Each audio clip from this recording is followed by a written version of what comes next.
Welcome to the Big Four Accounting Firms podcast, brought to you by big4accountingfirms.com. If you enjoy our show, don't forget to help us out by subscribing to this podcast, sharing it with a friend, and providing us with a review on iTunes. Check out the show notes below for the link. Thanks, and enjoy the show. Today I wanted to discuss the importance of body language in the life of a Big Four professional. One of the most important things during a Big Four interview that can get you great results is your body language. This goes for your life in general as well, whether it's in a professional environment or in a personal setting.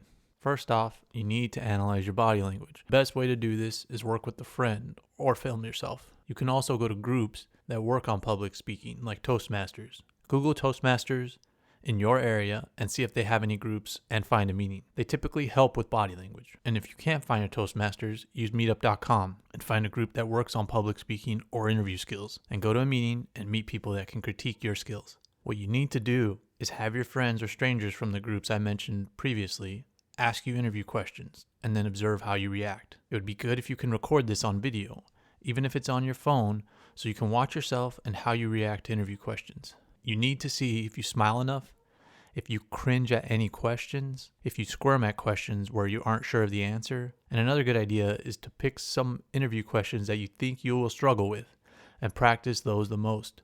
It's the questions you are most afraid of that you will trip up on during your interview, and your body language will be poor, and this will come off as poor confidence, and it'll make your interviewer less confident in giving you the go-ahead when it comes to the interview analysis. Confidence matters in interviews, and providing the right answer isn't enough. You also need to look the part. If you are squirming or slouching over with a frown, you aren't going to convince anyone that you're a good candidate. You need to have good posture, which means sitting upright in your chair when you are being interviewed.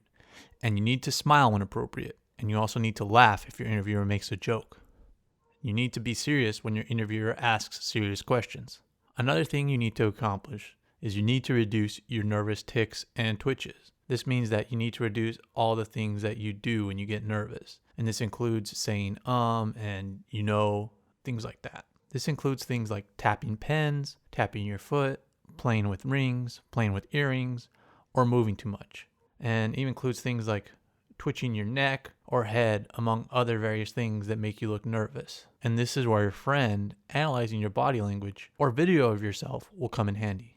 It is good to see what you do, but what is a key state that you want to be in? Again, you want to have good posture, laugh at appropriate times, and smile at appropriate times. And if you're in America, you want to lean more towards smiling because you don't want people to say that you aren't happy and excited for the job. And what this means is if you aren't a natural smiler, you need to work on it. Because in America, people will expect you to smile, especially in a customer service type industry like Big Four. Big Four isn't customer service, but it's client facing. And they're going to want you to smile when you interact with clients. They don't want you to be serious 100% of the time. This is why you want to involve other people though.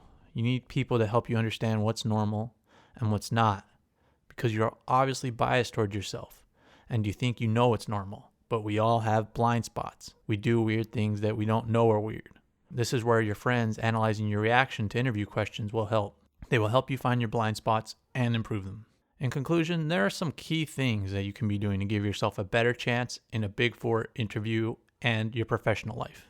And this is analyzing your body language and not just doing it by yourself. You need to see what nervous twitches you have and reduce them, while also increasing your perception of confidence. And you can increase your perception of confidence by having good posture and seeming more professional and serious at the appropriate times.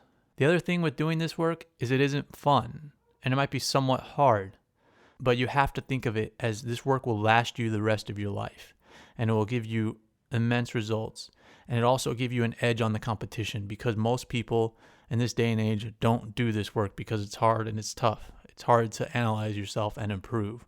But if you do it, it'll help you in your Big Four interview, and it'll help you for the rest of your career and the rest of your life. To stay up to date on all the latest Big Four career tips, make sure to subscribe to this podcast. We appreciate your help in growing this podcast so we can continue to bring you the best Big Four content possible. You could help us out by providing a review on iTunes, sending us an email with your comments, and don't forget to share with your friends.